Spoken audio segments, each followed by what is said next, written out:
पंतप्रधान नरेंद्र मोदींनी आता कार्यकर्त्यांची भेट घेतलेली आहे आणि कार्यकर्ते वॉर्ड अध्यक्ष बूथ प्रमुख भजन मंडळ अध्यक्ष यांची भेट त्यांनी घेतली आहे। तर भेट झाल्यानं आता कार्यकर्त्यांनी भावना सुद्धा व्यक्त केल्या आहेत। नरेंद्र मोदी आज नागपूर विमानतळावर आले, येथून ते तेलंगणासाठी पुढे रवाना झाले। मात्र त्यापूर्वी नागपुरातील सामान्य कार्यकर्ते, पदाधिकारी, मंडळ अध्यक्ष यांची भेट घेतलेली आपल्यासोबत त्यांच्यासोबत भेट घेतलेल्या काही आहेत। मला सांगा आज कसं वाटतंय आणि तुम्ही भेट घेतली, आज पहिली प्रतिक्रिया काय?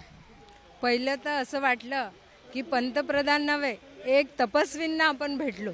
आजपर्यंत जेवढेही पंतप्रधान झाले कधी सामान्य कार्यकर्त्यांना भेटले नाही आणि त्यांचं हे योग्य पाऊल आणि एवढ्या विश्वासाने ते छोट्या कार्यकर्त्यांना भेटतात।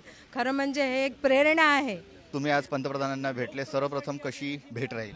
पहिलं तर ते जेव्हा उतरत होते तेव्हा असं वाटत होतं की डोळ्यातनं अश्रू निघत होते।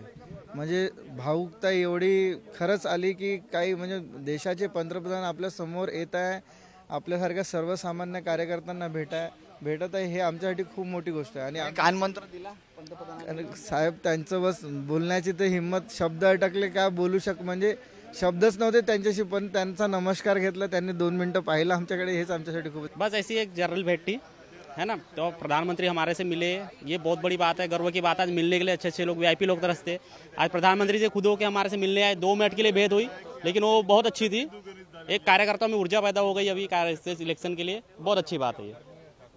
तर इथे कार्यकर्ते आहेत, जवळपास 30च्या आसपास कार्यकर्ते जे आहेत, विविध मंडळ अध्यक्ष असतील किंवा वॉर्ड अध्यक्ष असतील, बूथ प्रमुख असतील, त्यांची भेट घेतली। एक साधारणशी भेट होती, मात्र सामान्य भाजपच्या कार्यकर्त्यांमध्ये ऊर्जा निर्मित करण्यासाठी ही भेट महत्त्वपूर्ण मानली जात आहे।